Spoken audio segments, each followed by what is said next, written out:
Just gonna give it a couple of more seconds.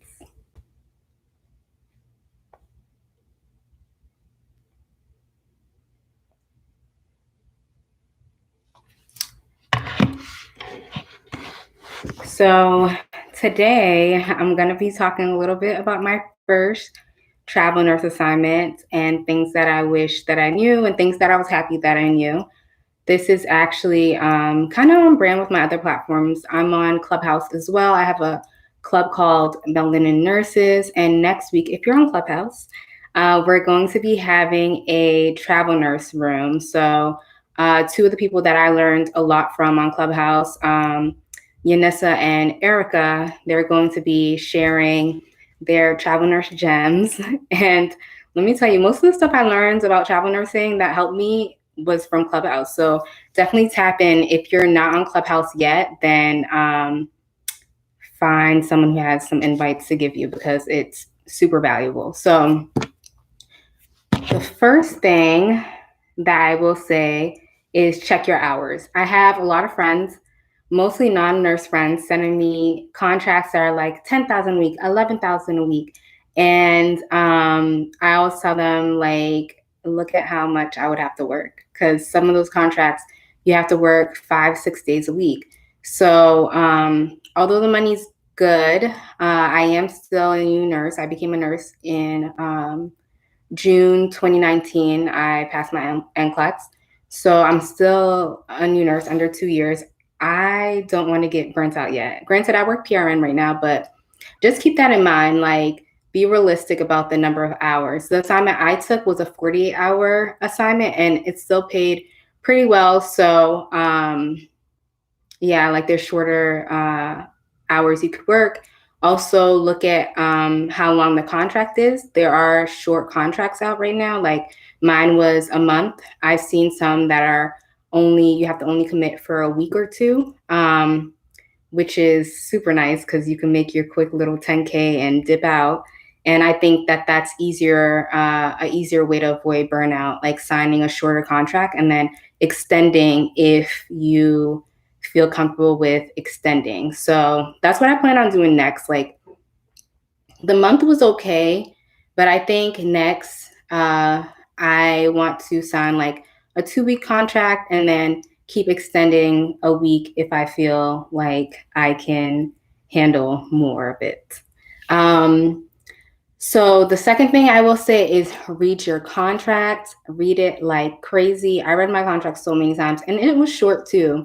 So it's not like there was much to read, but I made sure I knew my contract because if there's anything extra discussed as well, then make sure it's including your contract. Like I was told by my recruiter that floating is rare, but I was floated almost every shift. So like I think only there was a couple of floors that I went to twice, but really like I was a floating nurse. So I couldn't really do anything about that because it's not in my contract. Granted, end up working my favor because a lot of the floors that I floated to, except for one, were I don't want to say better, but like they were better than the floor that I was supposed to be on. Like they had more resources and more staff and things like that. Like so, end up working out in my favor. But God forbid, like I ended up on a like a good floor and then got floated to like crazy floors. I would have been really upset. So make sure you read your contract, know your contract. If anything extra is discussed that's important to you and it's not in your contract, make sure it's in your contract because if it's not in your contract, you can't really, he said, she said, doesn't count. My third thing that I am glad that I knew going in was to check your checks. And that's something else that I knew from Clubhouse too, because you hear so many stories of nurses saying like, oh, I wasn't paid for this or I wasn't paid for that or things like that. And that actually happened to me. Like they didn't pay me my stipend, my first check. And then I worked, I think, New Year's Day and that was a holiday and they only paid me 8 hours of a holiday and I worked like 12 and a half hours that shift. Like it was a crazy shift. So that was money that I was owed. But like it's like easy to like lose track of that because you're getting paid so much more than you're used to. So you're like, oh, I got paid X amount, like, and you sometimes don't really check as closely, but make sure you check every single penny and make sure that you get it, and be proactive about it too. Um, the fourth thing that I'm glad that I knew that I actually learned from Erica and Unisa on Clubhouse, is that uh, there's always more opportunities. Like, don't let FOMO get to you. Like, if let's say I'm in, like, actually when I was in school, I was getting offered all these crazy contracts, and I was like upset that I wouldn't be able to take advantage of them because I was in school. But now looking back, it was perfect timing because the thing is, I didn't know what I knew when I was getting offered those contracts. Like, I was getting offered those 10K, 11K contracts to work 6 days a week, and I wasn't really paying attention to how much I would have to be working. So I might have signed one of those contracts not even thinking twice about it. Some of them weren't from like really that great hospital system. So I would have been like putting myself in like a really difficult position if I did take advantage of those contracts. Like, what's yours is always going to be yours no matter what. So just keep that in mind. I know FOMO can get to us, and we see nurses with their bags and eating lobster on their breaks, eating making 10K a week. But just know that what's for you is always going to be for you, and not everything that glitters is gold. Because baby, even my little travel assignment, like that 48 hours took a lot out of me. Like, I am still not ready to go back, but I'm going back out in April. Um, and then another thing that to keep in mind is to ask for a referral bonus. That's not something I traveled through. What was my company called? I don't remember my company's name.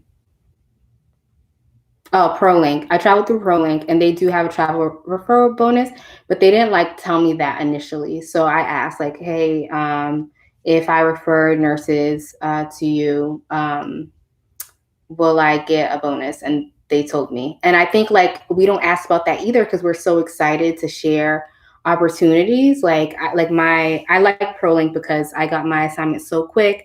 My recruiter, her name was Taylor, and she was super straightforward. Like, the first thing she said was, what are we thinking? Are we thinking location? Or are we thinking money? You know, so there was no beating around the bush. And I had an assignment within a week. I could have left the week after. So I could have left within a week, but I chose to like stay and get my life together before going. I did refer a lot of people there. And if I didn't know to ask for a referral bonus, who knows if they would have told me. So that's something else to keep in mind when you're traveling too. And then I'm gonna have like I've recorded a video on all this stuff and like some more stuff that I need to edit. But one thing too, one gem to keep in mind is if your company doesn't offer housing, then Airbnb does have a program where they give essential workers free or discounted stays. And I'm gonna put the link in this description box when I'm done with this video. But basically, you fill out a form saying like, I'm a nurse, I'm gonna be working here. I put my recruiter's phone number on it, and make sure you let your recruiter know. And that way they can confirm that you're like not lying. And you tell them where you're gonna have it, and then where you're gonna be, and then um they'll send you stays in that area. I looked in originally. I was thinking about DC area, or like Maryland area. There's a lot down there. I ended up doing my travel assignment in Jersey, and there wasn't.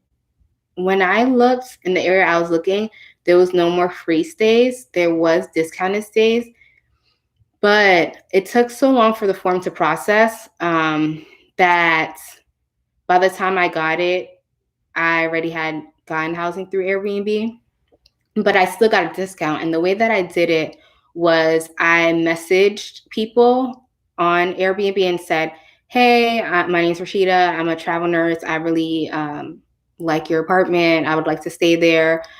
I was wondering if you give discounts to essential workers. And a lot of people did. And I found a really cute spot. I think she ended up giving me, I want to say like end up being like a $500 discount or something. So that's pretty good. So definitely do that. Look into Airbnb. Some people use extended stay, which is a hotel, and they're giving discounts to essential workers too, but it still ended up being more expensive in that area than the Airbnb was. And then a lot of other hotels are doing discounts for essential workers as well. So there's ways to get around not having to pay crazy amounts for housing. I paid, I think, 1900 for the month, which is really good for North Jersey. I was one exit away from New York City. So up there it's super expensive, and it was a whole apartment to myself. Didn't have time to cook, so I should have just got a room for real, but that's what I ended up doing. I don't know if you guys have any questions. If you do, leave them in the chat box. If not, leave them in the comment section. And like I said, I recorded like a more structured video. This is more like things I wish I knew, or like things to look out for video. But the one that I pre-recorded, I talk more about like salaries and blended pay, what that means, and a little bit about like the tax situation. I would advise, if you're going to be traveling a lot, definitely seek advice from a tax professional, because there's a lot of loopholes. That's what I'm going to be doing this time around, because I think that I could really benefit from that in terms of income. You don't want to end up owing a whole bunch of taxes for no reason.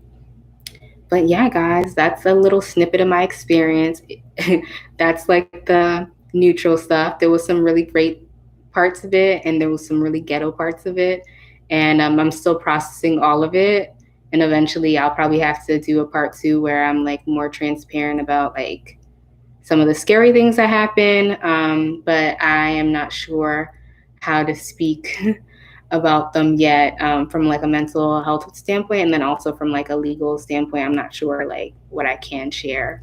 But yeah, tap in with me next week. I'm unsure of what I'll be doing, what topic I'll be covering next week on my live, but on this week on Clubhouse, 6 p.m. on Thursday, I'm starting a health talks with Nurshida room. I submitted it for a club just to extend Nurshida to Clubhouse a little more, and kind of build a space where I can collab with my friends more. I love melanin nurses in the community that I've built there, and melanin_nurses on Instagram, Tony and Camilla, have helped me build as well. Such an amazing safe space, and I'm thankful for it. And a lot of the people that I collab with on Nurshida, like I'm hoping will like be able to bring over to Melanin Nurses too. But I have friends that are like directors, or like in the entertainment world, or engineers, or just other things, and just talking about just health, mostly about with and for Black people, of course, but for everyone, because I don't think we talk about it enough if we're not in the healthcare field. So that's really what that platform is going to be about. And this week on Thursday, we're going to be sharing self-care tips. So we all do different things for self-care. We all have different barriers, but it's extremely important. So I want to like kind of bridge the gap between healthcare workers and non-healthcare workers, and like a more outside of talking about even we can, but outside talking about COVID or the pandemic or the vaccine, I think there's a lot of talk about that now. But after, I still want there to be like a collective community where we talk about like major health issues, or just like share tips. And yeah, I'm just super excited to see where that platform goes. And then Sunday at noon on Clubhouse through Melanin Nurses, I'll be bringing Yanissa and Erica to have a travel nurse room. Like I said, I learned so much about like from them. There's also a little gem, but you'll have to come to the room to learn it. And it's something Erica said. She has 2 ways for you out of your travel nurse contract. And I always had that in the back of my head that I can get out. And that really helped me during my shifts. Like, I'm like, if it gets really bad, I'm just going to do one of these two things. And I don't know, it just reset my mindset, just knowing that, like, this is a choice. Like, I choose to be here. She talks a lot about mindset too, her and Yanissa, and I love that because that helped me a lot during my assignment. So tap in. And then the week after that, I think that's the 21st, on Sunday, 11, I'll be hosting a PhD room with two of my friends. So this is for all PhDs. Is it worth it? Today, I would say it's worth it. Yesterday, if you asked me, I would say no. But I go back and forth a lot. And so we'll be talking with and to people who have PhDs or who are pursuing PhDs or who want PhDs. So even if you're just even thinking about it or just want to learn more, definitely tap in. So that's what I'll be doing. Other than that, probably won't be on social media much. If you've been trying to DM me on Instagram and I haven't gotten to you, I am so sorry. My DMs for some reason, like in my like non-general inbox, are like mixed together. So like someone who DM'd me 8 weeks ago, who's like a spam page, was at the top, and then people who are actually real people who like I would actually want to speak to are like mixed in. So I've been having trouble with that. Yeah, so I'm working through it. Give me time, or tap in on YouTube or on Clubhouse. I think those two are easier. But I'll talk to you guys on Thursday on Clubhouse, and then I'll see you again next week on Clubhouse and YouTube on Sunday. Have a great week.